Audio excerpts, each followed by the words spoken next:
Hello everyone, and welcome to the Casual Nerd Gaming. I am your host, the Casual Nerd, the most casual of all the nerds. And the game that we're going to be going through today is called Run Tavern Quest. Now, this game is a text-based game where you are actually going to be playing the computer. And you're going to be setting things up for the player to go through a quest. Now, I'm going to start a new game, and we're going to head right in.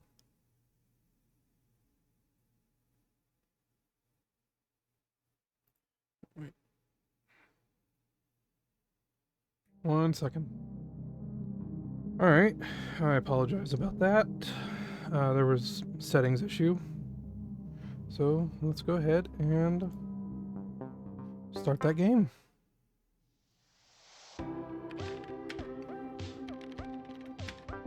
So our player's name is Steve. Hello, I'm the CPU. You must be the new program. You are some sort of game called Tavern Quest. I need to initialize you real quick. Click on the button that says continue. Okay. Initializing program. Oh. As the CPU, I coordinate between you and the user, whose name is Steve. You can see his screen on the left. He types commands to us and we work together to respond to them. Okay. So, listen, I've known Steve for a while now. Frankly, many of his commands are strange and ill-advisable. However, no matter how dumb his commands are, you must decide how the game responds to Steve.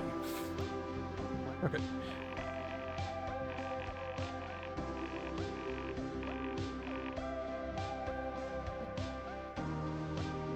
We should welcome our friend Steve to your game. Let's add a tagline to our startup sequence. What do you think? Well, we don't know Steve very well just yet, so let's just say something welcoming. Running Tavern Quest. Welcome home, adventurer. Loading. Please wait. Get comfortable and sit tight. I estimate that a loading should take 10 to 30 minutes. Anything I can do to help? If you hold that left mouse button down as hard as you can, I can actually process things faster. Don't tell Steve. Okay, so if we do that? Loading complete. Okay. Hey, it's done. Loading complete. Feel free to click and hold to make things move faster at any time. Alright. Sounds like a good plan. Before we begin, I should explain the cardinal mandate. Okay. We exist to serve the user. Whatever the user is trying to accomplish is our cardinal mandate. Steve is trying to win Tavern Quest. Tavern Quest is considered to be won once the princess is saved. Okay, got it. Save the princess. The cardinal mandate must be satisfied, no matter what. Okay. Cardinal mandate must be satisfied. Excellent, Tavern Quest. Are you ready to run? Sure, don't see why not. Tavern Quest, version 1.1. Type new game to begin. Here's a fun fact. Did you know I was originally designed for sophisticated government research? Artificial intelligence, quantum physics, cutting edge stuff. Steve pretty much just uses me to play games, though. Why does Steve even have access to a computer? To be fair, he does sometimes use me for his schoolwork.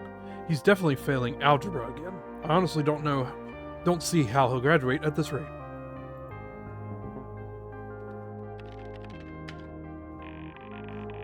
So tell me, do we start off with a tutorial or just kind of throw Steve in the middle of things and let him tough it out? We're gonna tutorial this dude. Intro. The tutorial.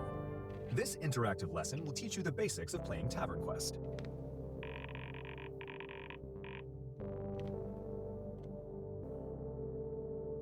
Alright. Okay, time to teach Steve how to play the game. Let's hope he pays attention for once. Well, if he's failing algebra. You are in a classroom. The tutorial starts in a classroom. Time to exercise our world-building skills. Isn't it amazing how evocative the written word can be? Okay, so we should describe the classroom a bit more. Really? I suppose you're right. I don't think Steve has a very active imagination. We'll hold his hand a bit more. This CPU and me a little bit calling Steve out. You take a seat at a desk at the very, very back of the absurdly elongated lecture hall. You find yourself alone, as the other desks are all empty. Bookshelves line the wall. Candlelit chandeliers illuminate a high wooden ceiling. Okay. Hey, is this font okay? Is the text too slow? If you want to change things like font or text speed, feel free to open up the menu and look at the settings. It's fine. Next up is teaching Steve his first command. There is something written on the blackboard at the front of the classroom. Type "read blackboard" to see what it says. I should tell you that Steve has an aversion to reading anything or following any directions. However, this command he entered somehow manages to be completely valid, unfortunately. Whatever reason you had for being in the classroom is seemingly irrelevant. Immediately after taking your seat at your desk, something causes you to abruptly reverse course, stand up, and head straight for the exit. You decide not to read the blackboard. The information written there holds no significance to you, apparently. That said, while we should react to the commands he sent us, that doesn't mean he necessarily has to succeed. We need to keep Steve in the classroom. How do you want to rein him in?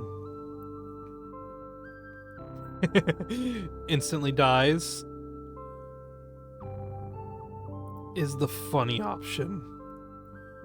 Exit to an identical classroom, so we're going to horror movie him, or we can be boring and let the teacher stop him. What does that cardinal mandate even know anyways? He instantly dies.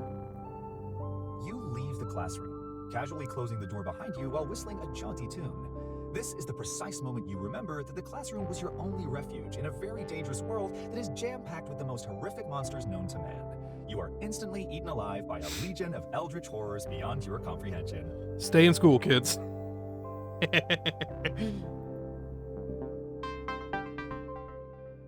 You manage to die in the tutorial. When Steve dies, the game is reset to a specific point. If he dies in combat, it is reset to the start of that encounter.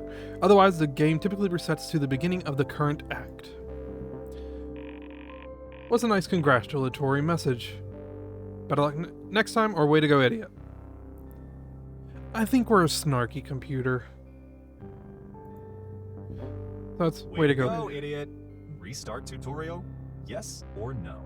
Because he died in the tutorial. You are back in the classroom with an increased resolve to stay put and pay closer attention. I'm hoping that we can teach Steve a bit to actually pay attention. Let's just send in the teacher before Steve can sow any more chaos.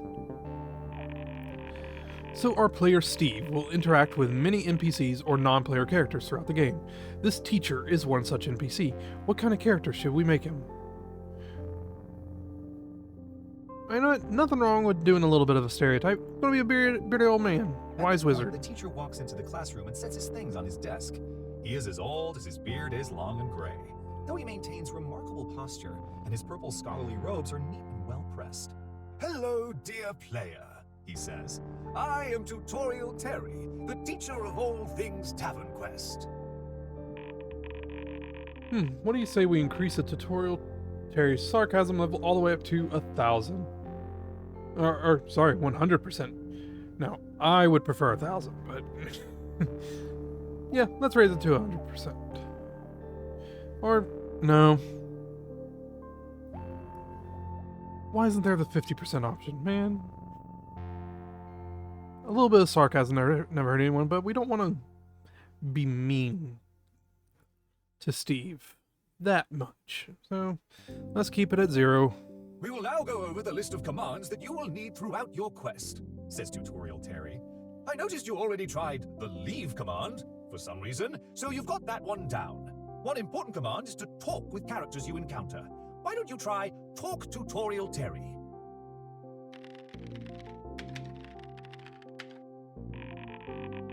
So the talk command by itself is pretty vague. In cases like this, we have to fill in the narrative gaps ourselves. What does Steve actually say to Terry? He'll say something friendly, I guess. You say, "Hello, my name is Wendell, and I love tutorials. I wish I could stay in this tutorial forever and ever." That's a bit far. Tutorial Terry replies, "Fantastic. I too am extremely passionate about tutorials." Next up is the inventory. I'll explain it a bit more once Steve opens it. On to the next lesson, he continues. You'll need to collect and use many items throughout your quest. These will be kept in your inventory. Why don't you type inventory and see what is already there?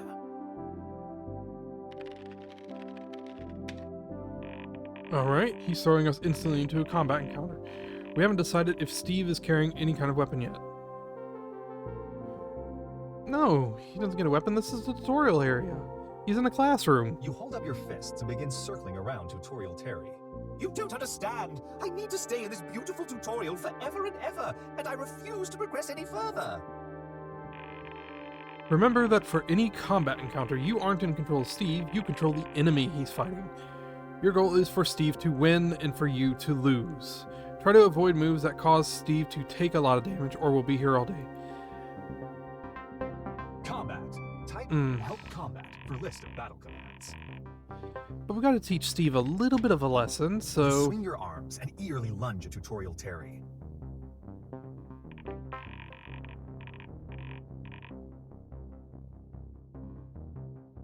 Oh well, like Thanos said. Tutorial Terry unsheaths his sword of training and whacks you in the head. When you attack, you can leave yourself exposed, he says. Try to block on your next turn. Ooh. You sock Tutorial Terry in the stomach.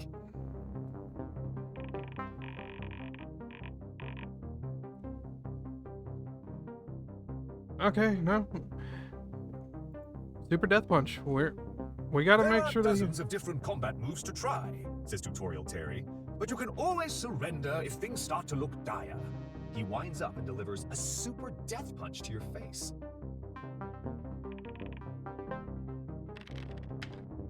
You hit Tutorial Terry with an uppercut to the jaw. Poor Tutorial You finish Terry. bashing in Tutorial Terry's head as he falls limp to the floor. I have bested the tutorial boss, you say. Clearly, I should win some sort of award for being so gallant.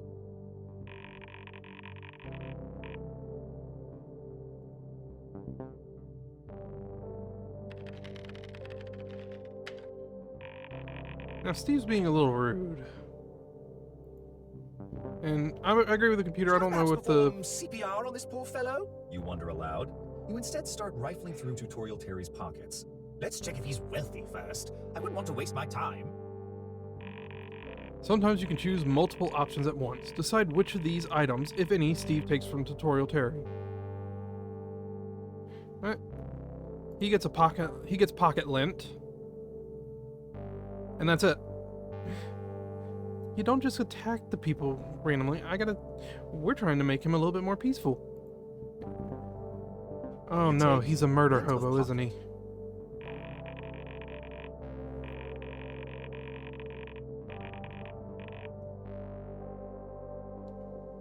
Yeah, Tutorial Terry. Come back, Tutorial Terry. At this point, the teacher walks into the classroom and sets his things on his desk. He is as old as his beard is long and gray, though he maintains remarkable posture, and his purple scholarly robes are neat and well-pressed. "Hello, dear player," he says. You look back down at the ground, only to find that the corpse you just looted has unceremoniously vanished. Tutorial Terry looks curiously at the remaining puddle of blood on the floor. Are you quite all right? We're going to Dormammu this a bit, I think. Okay, well, that didn't go to plan, but he's apparently grown tired of the tutorial. I don't expect him to be any better at the main game, but what can you do? You start hunting around the classroom looking for the way out. As much as I love doing tutorials, I have an important quest to embark upon, you say. Tutorial Terry, wouldst thou show me the proper exit?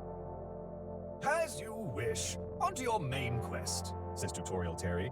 How did you know my name? Act 1. The Tavern. You have just entered a small, rowdy tavern on the outskirts of the village. A grumpy barkeep polishes a mug behind the counter. Most of the noise in the tavern emanates from a table of boisterous dwarves. As I said, Steve needs to save the princess. Steve plays as noble adventurer Wendell, whose father sends him on this quest.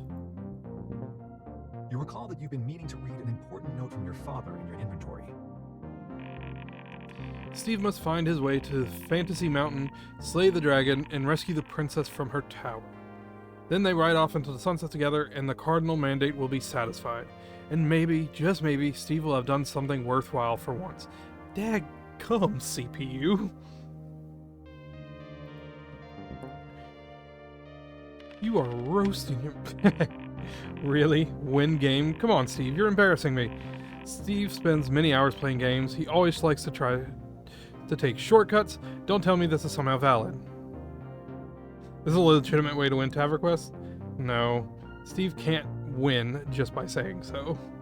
Or we can throw an error. We'll just tell him, hey, you can't just win just by saying so. You loudly declare that your quest has been completed and that you should quite like to return home. You find this to be quite ineffectual. The princess still awaits your rescue. You are still in the tavern. Steve, how could you possibly save the princess? You're miles away from her. Okay, we kind of have to tell him that he's being crazy at this point. We can't just call Steve an idiot. We have to be impartial, I think. You are anything but impartial. You have been roasting this man since we have started. You loudly declare that you have saved the princess. You are aware that this is not yet true, but you feel very confident and optimistic that it will happen soon. Wait, I think I found a loophole for how we can call him an idiot. Tell me. The grumpy barkeep turns toward you. Hey, you big idiot, he says. You haven't saved any princess, and you certainly haven't won any game. Could you please stop declaring this dumb nonsense so very loudly? This is a classy establishment. He resumes scrubbing vomit off the counter.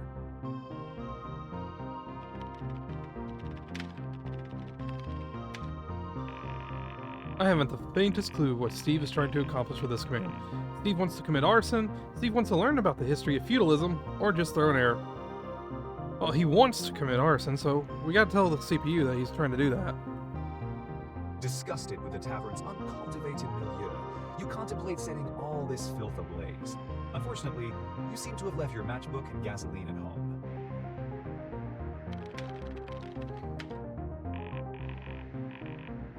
Bartender, what on earth is a bartender? It's another word for barkeep. Well, syntax is important. It very much is. You look around for a bartender, but all you can find is a barkeep. Is the barkeep good enough? Instead of whatever a bartender is? Yes or no? The barkeep hollers at you. Hey, you gonna order a drink or just keep gaping about the room?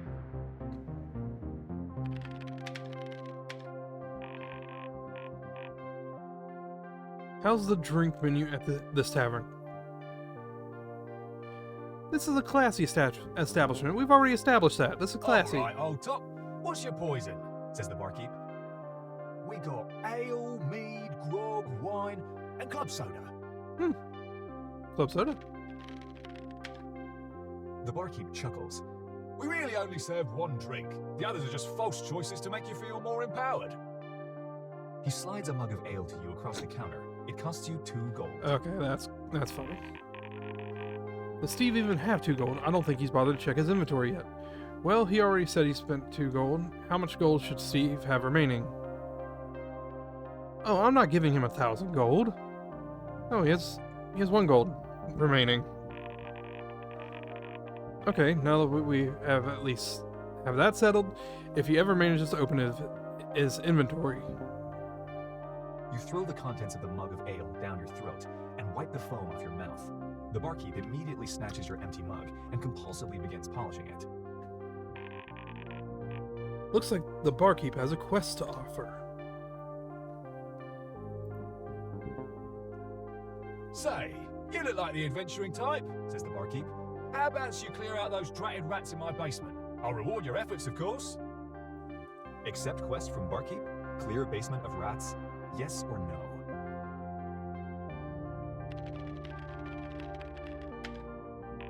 Steve is supposed to type yes or no. What does this strange command? Look, he's going to see an error message. I would love for him to mean that he's accepted the quest, but he didn't type in yes or no. It's gotta be yes or no. You gotta follow the rules. Invalid command. Don't worry, I got you, bro. Yes or no prompts should be answered with either yes or no. Type help for assistance.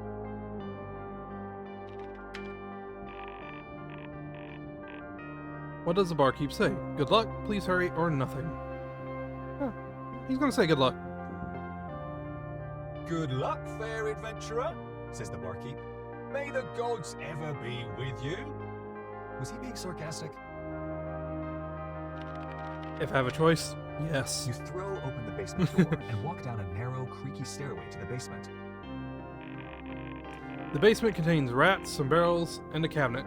Should our description focus on the atmosphere or efficiency? I gotta go with atmosphere. I like telling a story. The basement is chilly and damp, and the air is tainted by a ratty odor from the many rats scurrying about the floor. The corners are outfitted with generic barrels, presumably full of ale, and an ornate cabinet adorns the far wall.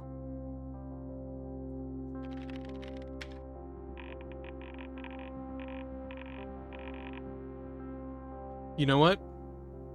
We're gonna have talking rats. Yeah, the rats can talk. Unionize the rats. You clear your throat and try to recollect some of the phrases you learned back in middle school rat squeaking class. Eek, eek, eek, eek. I command you to get heads. You attempt to squeak to the rats. If these rats are going to live in my country, they ought to learn English anyway. Oh, Is there a whoa, there, translator amongst Steve. you? You ask the rats. The rats continue scurrying about for a minute. Finally, a rat stands on his hind legs and, to your bewilderment, speaks back to you. I am a delegate sent from the rats of Basementia. According to due process, we have put the issue to a democratic vote. I must unfortunately inform you that the referendum failed to receive a necessary 2/3 majority, and the denizens of Basementia will not surrender per your command. I must also unfortunately inform you that forced deportation is a ratified war crime. No pun intended. Good day, sir. Well, we tried the diplomatic approach. Perceiving your intention to attack, the rats begin the process of formally declaring war against you. The motion passes swiftly through all 38 chambers of Basementia Parliament. The rats organize into orderly troops according to There you go, and they're previously faster than the US social contingency government. plans, and squeak loudly.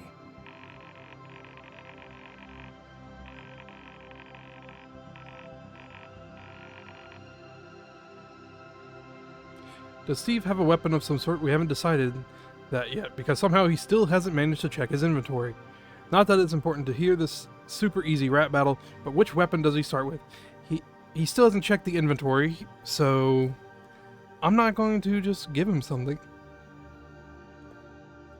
Because he needs to check his inventory. All the stuff's there. So, he's going to try to punch through the rats. Combat. Type help combat for list of battle commands. You kneel down and start pounding on the floor with your fists, but cannot manage to smash any rats. You switch to stomping with better success. What do the rats do? Let's see. They're gonna do what the rats do. They're gonna scurry up his pants. The rats scurry up your feet and into your pant leg. They seem to bite and latch onto all the worst places. Oof. You stomp and stomp and stomp some more. You sure love stomping rats. Alright, well, I mean, come on. The rats congregate and work together, using their tails to fling one of the rats at your face. It crawls down to your neck and gnaws at your jugular. Oh my. You stomp some more. It is so remarkably easy to stomp these rats. It's very encouraging. Alright. Well, rats put up a good fight. You have valiantly stomped out the brains of every rat. The floor is now blanketed with rat carcasses. Here's a fun fact. Did you know that there are literally dozens of different commands Steve can use in combat? Block, jump, disarm, grapple. I must say, it's a complex and beautiful work of programming. I know, I wish we could see it, but I doubt that we are. Yeah, but I'll bet you $100 that Steve never uses any command except attack. What do you say? Yeah, like I said, sounds like an easy $100. It's a bet then. Anyway, we should send the barkeep down to give Steve his 10 gold. The barkeep walks in. He plucks a dead rat out of one of the barrels and examines it. I heard your incessant stomping. I'm glad to see all these dead rats. Here's your reward, Says the barkeep as he hands you 10 gold. In the cabinet, there's a false panel that leads to a secret passage. Steve needs to find this for the story to progress. Feel free to look around the basement as much as you want. Says the barkeep. He heads back up the stairs to the tavern. Exhausted, you lean against the closed ornate cabinet and take a breather. Whatever shall I do now? You think to yourself, while admiring the fine craftsmanship of the cabinet next to you. It's a little ham-fisted. Be patient, be patient. You pass by the ornate cabinet and open up each and every barrel. You find ale in all of them, to the surprise of no one. The ale is now contaminated with drowned rats. You're glad you got that settled.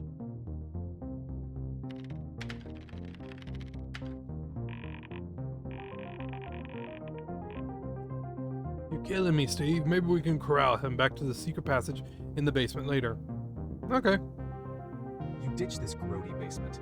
That dumb cabinet was probably empty anyways. You're now back upstairs in the tavern, admiring the shiny new 10 gold in your inventory.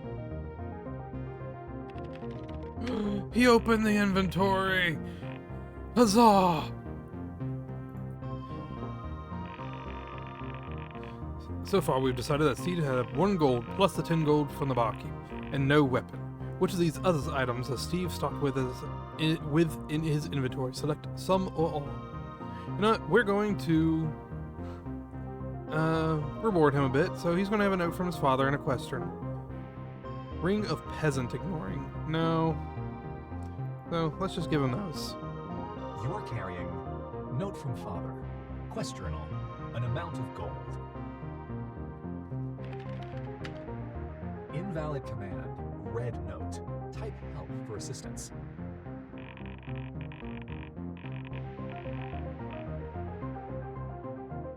What could he mean by reading the note? It's certainly not a word I'm familiar with. Perhaps he means read note? Strong possibility, but I'm more inclined to say note. I want to say read the note. Why is he talking about colors? Hopefully we've conveyed just how completely unintelligible he is with that error message. Invalid command, read not. Type help for Steve, you're assistance. fat-fingering, bro. You're typing too fast. Okay, he's reading, or is he not reading? Huh? Do you see how horrible he is at this? Patience, he'll get it right the next time. I've done this myself before.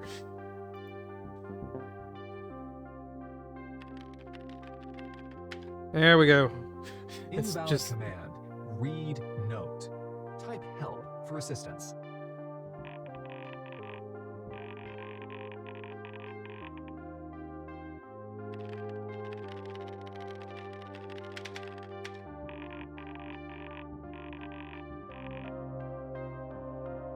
Well, note from father is in his inventory. Nothing else is.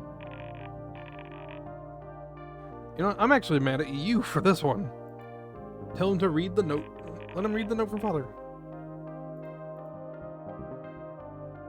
Invalid command. Dude, just let me read the note. Type help for assistance.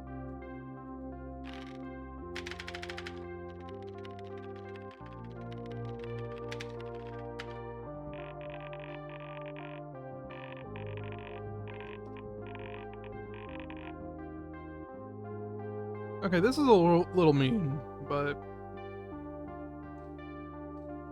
Oh, why didn't you say that earlier? Could have saved us a lot of trouble, Steve. All good now, so how does this note from Father start? Well, it's from his father, so let's go with to my dearest son. The note reads, "To my dearest son. Normally I would hesitate to ask a task this daunting of you, but it is not I, but the king himself that requires it. There lies a princess high atop Fantasy Mountain in the Tower of Thraldom. She is imprisoned by a mysterious and powerful captor. As heiress to the throne, the very fate of this kingdom relies solely on her return to the Eternal Palace. I bid thee travel to this unassuming tavern, her last known location, and, might I add, a fitting location to begin such an adventure. Sincerely, Father." Okay, sounds like Father used to be an adventurer as well.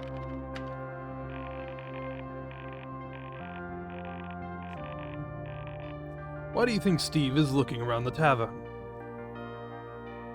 Looking for a reminder, love connection, something to do, lengthy description, or a higher meaning?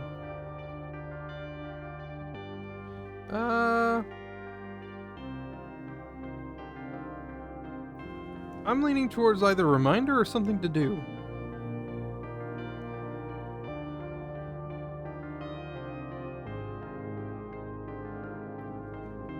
Let's go with a reminder for this one. A grumpy barkeep polishes mugs behind the counter. Most of the noise in the tavern emanates from a table of boisterous dwarves.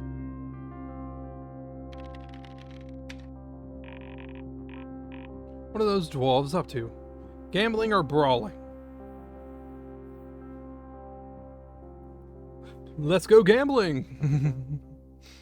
One of the dwarves starts howling in glee as he sweeps a pile of gold off the table and into his pockets.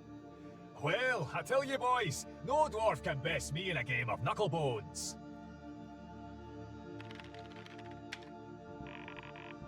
What does Steve say to the dwarves? Pleasant greeting or angry shouting? Let's go pleasant greeting. You approach the table of the He hasn't four attacked rowdy anyone dwarves. just yet, except for the Greetings, rats. comrades. You say. One of the dwarves turns to you and says, Oi, you look like a nice fella. Care for a round of knucklebones? "Play knucklebones with dwarves? Costs 15 gold. Yes or no?"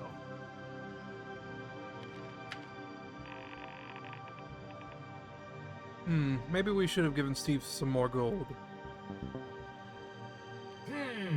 Says the dwarf. Don't look like you got enough gold. How about this? The first round is free. What do you think, Hagen? Sounds good to me, says Hagen. I can explain how to play knucklebones to the newbie.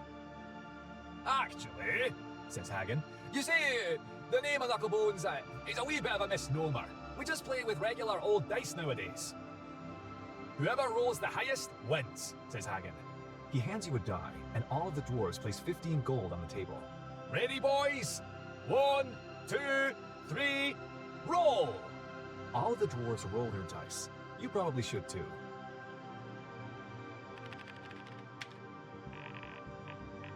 What does Steve roll? You know what? Let's give him a decent number. I'm gonna give him a 5. The clatter of heavy dwarven dice fills the tavern as all of the dwarves roll them. I got a 4, One says, but look at my 5. said another, Boys, I rolled a 6. yells Hagen. You roll a 5. A 5? Maybe we've underestimated you. It was close, lad, but not quite enough, says Hagen. Hagen happily snatches up the gold he won. Aye, that's what I'm talking about. He exclaims. The other dwarves howl with laughter, clank their tankards together, and chug inadvisable amounts of ale.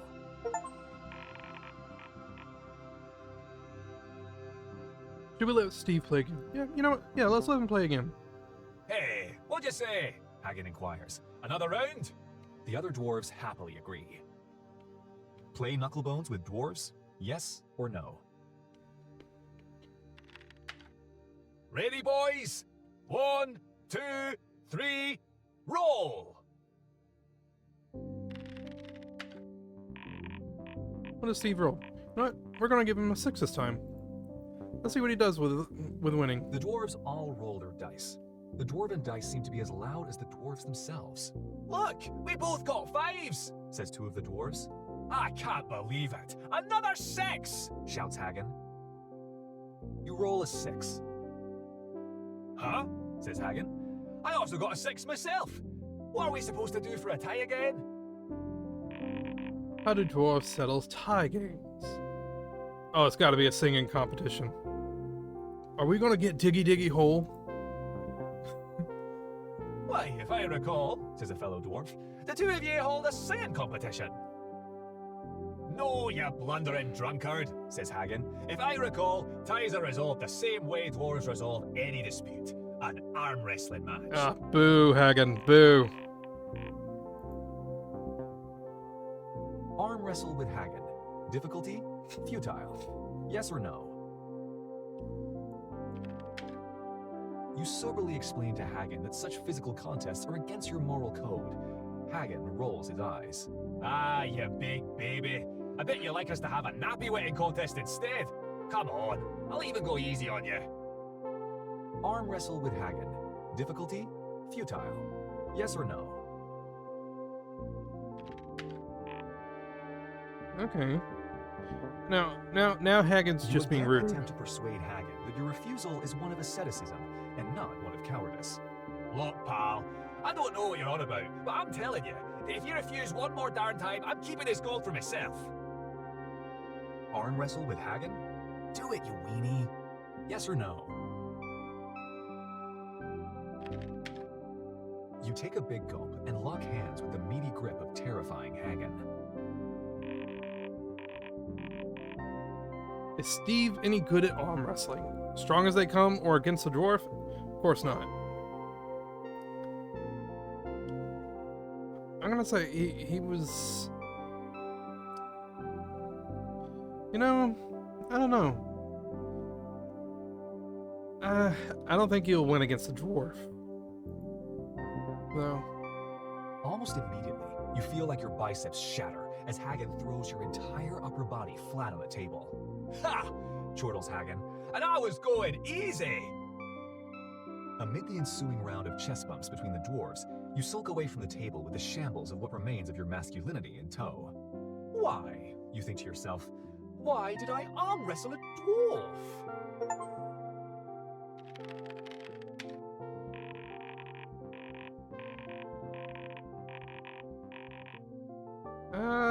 Let's go with something to do now. You wander aimlessly about the tavern, looking for intriguing plot hooks. You pass by those dwarves sitting at their table. They might be fun. You also pass by the barkeep, who looks like he wishes you would just sit down and enjoy an ale like the rest of his patrons.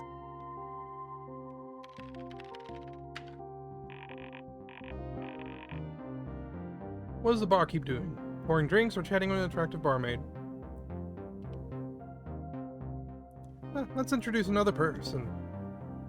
The barkeep calls out for the barmaid. She emerges from a back room. He makes idle chat with her while she sweeps.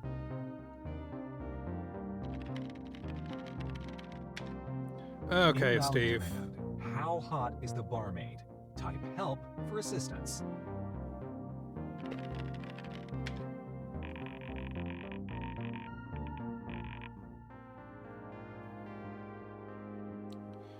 Do we know what he means? Yes. Are we going to allow it?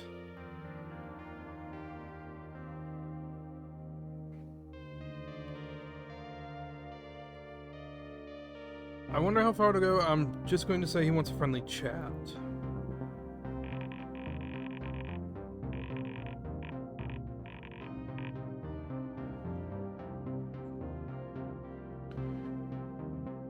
Oh. Okay, so the CPU knew. But we're not gonna let that kind of happen. So what's a good conversation topic? Goats, club soda, the many kinds of manure, and chivalry. Let them talk about club soda. You slick your hair back and initiate a pleasant conversation about club soda.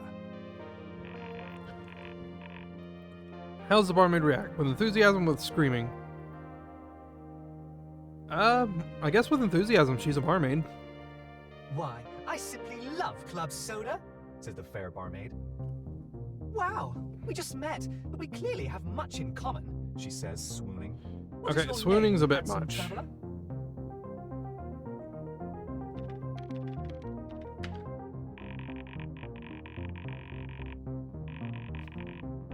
Did he really just write his own name? Really?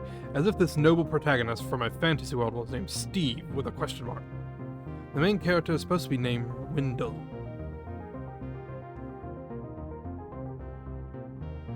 Did he even read the game manual? That's what I'm gonna put. You tell the barmaid that Steve is your name. However, this is not your name. Last time you examined yourself, your name was Wendell.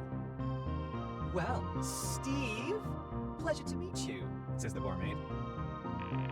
What should Steve say next? Yeah, be forward. You give her a sly smile. So, wanna bang?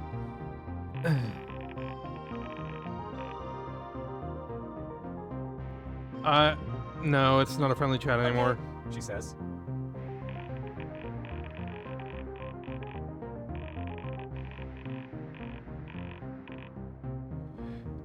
I guess we're stuck with it now. This is happening, but at what cost? At this point, it's my own sanity.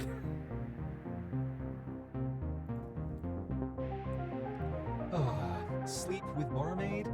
Please do the quest instead. Yes or no?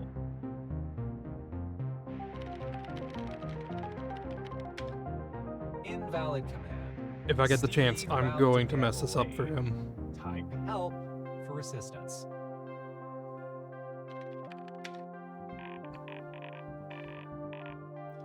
We're punishing. Congratulations, you have now contracted genital leprosy. If you were to consult a doctor, he would tell you that you only have 4 to 6 weeks to live. The doctor would be wrong. You die immediately. You are dead. You have died of a venereal disease because you are a nasty creep. What's a nice congratulatory message? Nice going, moron. Restart Act 1? Yes or no?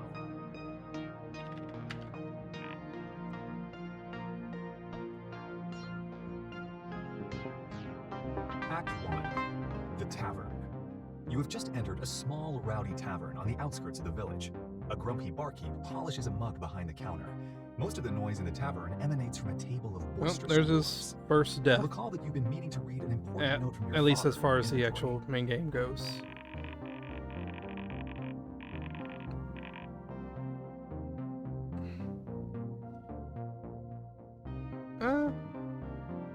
You know what?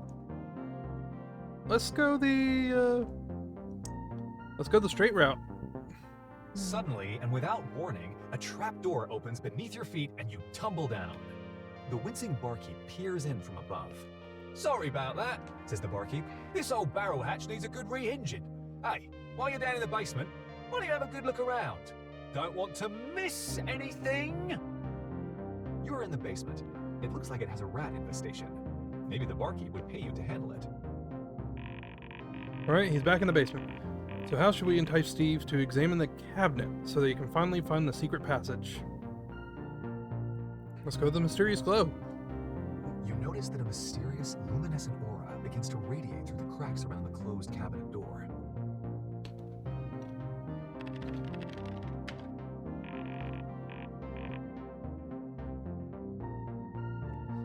What's the source of the aura? Oh, it's going to be a comedic flair.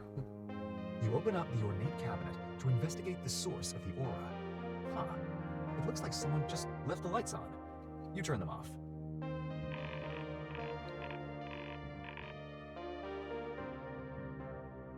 What's inside the cabinet? Rat poison, hot dogs, mysterious book, finished selection. Oh, it's going to be a mysterious book. You know, some rat poison. No to the hot dogs. Inside, you see old mysterious book, several cans of rat poison.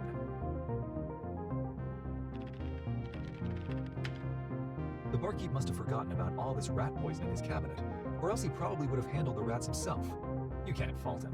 Even as a seasoned adventurer, checking the contents of this cabinet was clearly a last resort. Daggum the sass on this program. Steve, you idiot, just go in the secret passage. Oh, no, hold on. We can do this. As you start to shut the cabinet door, you notice that the mysterious book has a lurid depiction of a naked elvish woman on its spine. Okay, come on. Your interest in this mysterious book suddenly skyrockets. As a true scholar of literature, I simply must add this book to my collection. You decide. No time to delay. But, to your disappointment, the book is glued shut and cannot be taken from the shelf. Instead, as you slide the book outward, you hear the creaks and pops of pulleys and winches moving into action. A false panel slides upward in the back of the cabinet, revealing a darkened secret passage.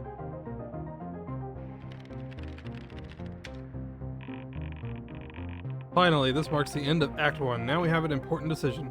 Where does Act 2 take place? In a cave or in a tomb? Let's go in a cave. Act 2. I don't want to know what Cave. Steve would do in a tomb. You have just entered a darkened rocky cave underneath the tavern. Visibility is limited to only a few feet before you. You stumble your way forward for a long while, blindly scraping yourself against the narrow walls of the cave. You finally see some light flickering around the corner. Upon reaching it, you see that a small chamber has been carved out of the rock. In the center, a brazier made of brass and stone houses a magical white flame that illuminates the small chamber. A collection of assorted items lie atop a stone table. On the far wall of the chamber is a doorway with a nearby sign that reads, Cavern of Tavern. This way to adventure.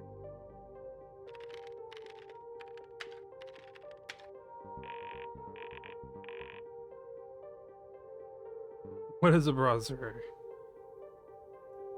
I think he means that, but it's a woman's undergarment. You take a moment to adjust your brassiere, as the straps have been digging into your shoulders all day. You really wish they made them in men's sizes.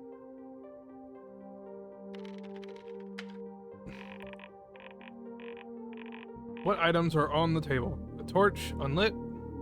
Yep. A tattered note. And you know what? We'll give him a weapon now. He gets a dagger of mediocrity. You find the following on the table: torch, unlit, tattered note, dagger of mediocrity. You take the dagger of mediocrity and add it to your inventory. I can't wait to stab something in a mediocre manner, You say. You pick up the torch. It is still unlit. How does one use a torch? You set it on fire to see in the dark. Yep. You light the torch aflame and raise it. Darkness now cowers before you. You head through the doorway into the next passage of the cave. What comes next in the cave? The cave splits in two directions or a big chasm. Right. So do we want to go maze or do we want to go big chasm? Let's go big chasm. You travel further down the cavernous tunnel as it grows wider and taller. The ceiling is so tall now that you can no longer see it. As you gawk at the thorough darkness above you, you nearly lose your footing. The ground abruptly ends before you. A massive chasm prevents you from walking further.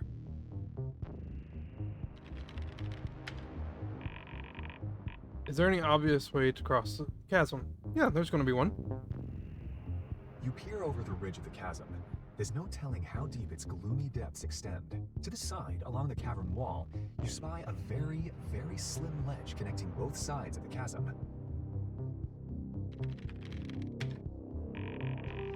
Looking at it, does ledge appear to be dangerous to cross? Oh, yeah, it's going to be a bit dangerous. You walk over to analyze the ledge along the wall. At points, the ledge is no more than a few inches wide, and the supporting rock may be susceptible to breaking away.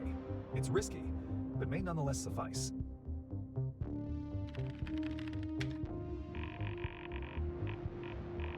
What's the actual difficulty of getting across the ledge? gonna be a little hard, but not impossible. You gather your wits and attempt to cross the chasm via the slim ledge. You slowly inch your way across, carefully watching every step, each more treacherous than the last. Suddenly, the rock beneath your feet collapses as you scramble to hold on. By the skin of your teeth, you manage to cling to the cavern wall. You quell an imminent panic attack and shuffle your way across the remainder of the ledge. You perform an awkward victory dance to celebrate your successful chasm crossing. Bards shall sing of my valor for centuries. You commend yourself. With this difficult obstacle overcome, you set your eyes on the passage forward. What comes next in the cave? Underground waterfall, a room full of bones. Ooh. Well, something had to create the chasm, so... You begin to hear the deepened sound of rushing water as you walk down the cave. Eventually, you find the source of the sound as you enter a tall chamber. A towering underground waterfall cascades down the far side of the chamber. The waterfall has covered the chamber floor with a pool of water, which drains into small cracks between the rocks. What else is in the chamber? A lever or a diamond? Ooh, trap diamond. I hope. A brilliant diamond sits upon a pedestal in the center of the chamber.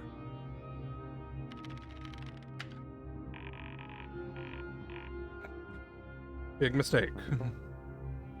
A deeply ingrained spirit of greed overwhelms your oft-neglected decision-making process. Yes, You think, more treasure for number one. which you often call yourself. To your immense disappointment, however, the illusory diamond vanishes as soon as you grab it.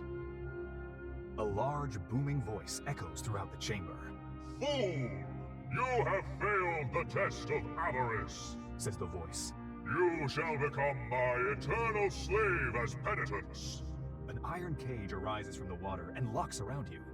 Not what I had in The thunderous mind, waterfall but splits in two at the top, revealing an enormous stone sculpture of a head behind it. Remarkably, the stone face opens his eyes, then the rest of the face begins to animate as he speaks to you. Now, slave, you may address me as Karumbo, the Underseer.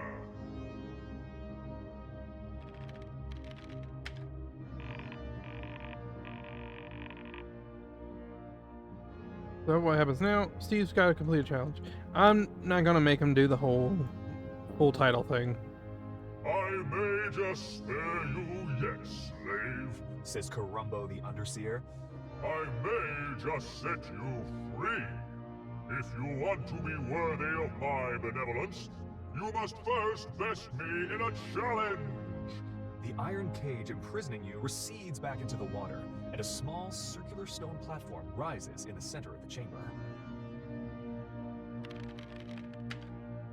You step up onto the platform and prepare to fight for your freedom. The giant stone face penetrates your soul with his striking stare. I, Karumbo the Underseer, will now select a challenge befitting your situation. What kind of challenge?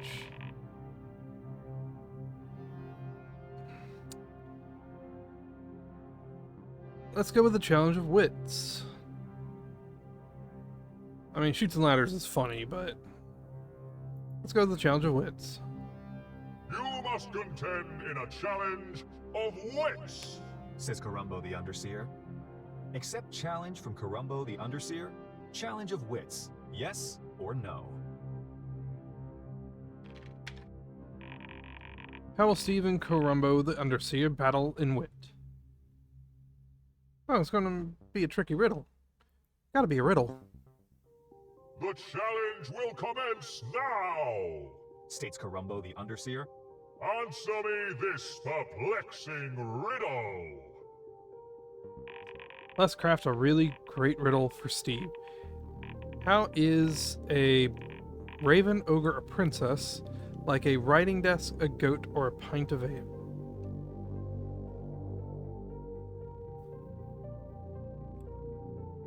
Huh.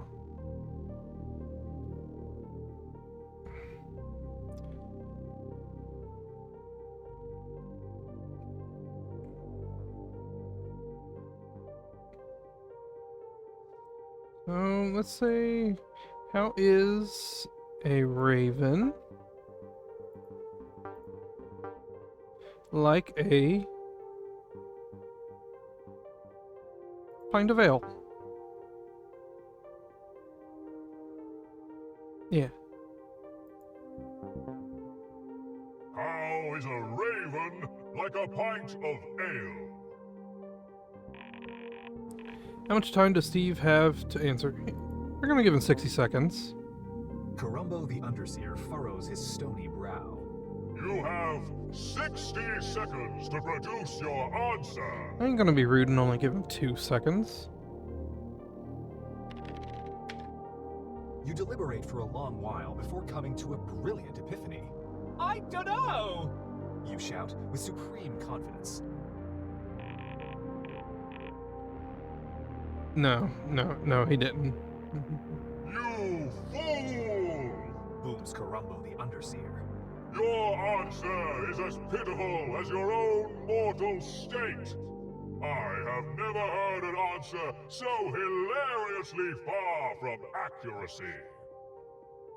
I have never before encountered somebody so imprudent and despicable, Says Karumbo the Underseer. I have no need for such a slave. The Dadgum. stone face of Karumbo the Underseer Whoa. moves off to the side. Well, becoming why is inanimate. that letter red? Passage is revealed leading forward.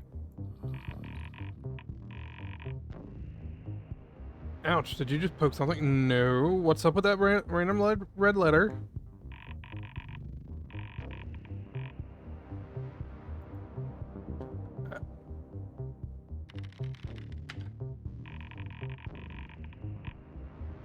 Okay.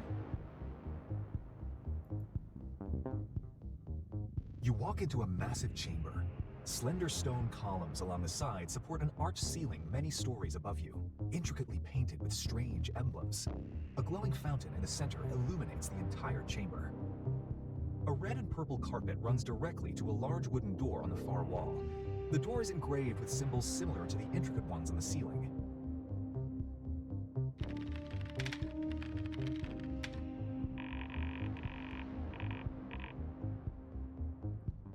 Fountain, is there anything special? Why is Steve drinking from it? I guess because it looks magical. You take a drink from the glowing fountain. Your body rejuvenates, and you feel much younger. No, wait, that's just what drinking normal water feels like.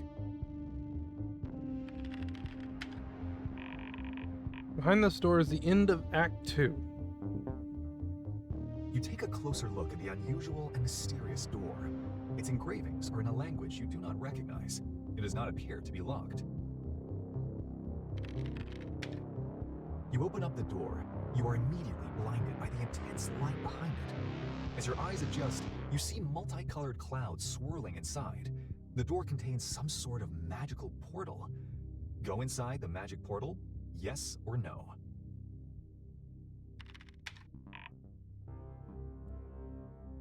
Okay, and since this is going to be the end of Act 2, I think we're going to put a cut in here. And whenever we come back, we're going to continue on and see how Steve gets through this game. I'm honestly pretty into this. This is fun. So, if you guys liked this video, I hope you guys will leave a like and maybe a subscribe. But thank you all for joining me today, and I hope you all have a fantastic rest of your day. Thanks for coming.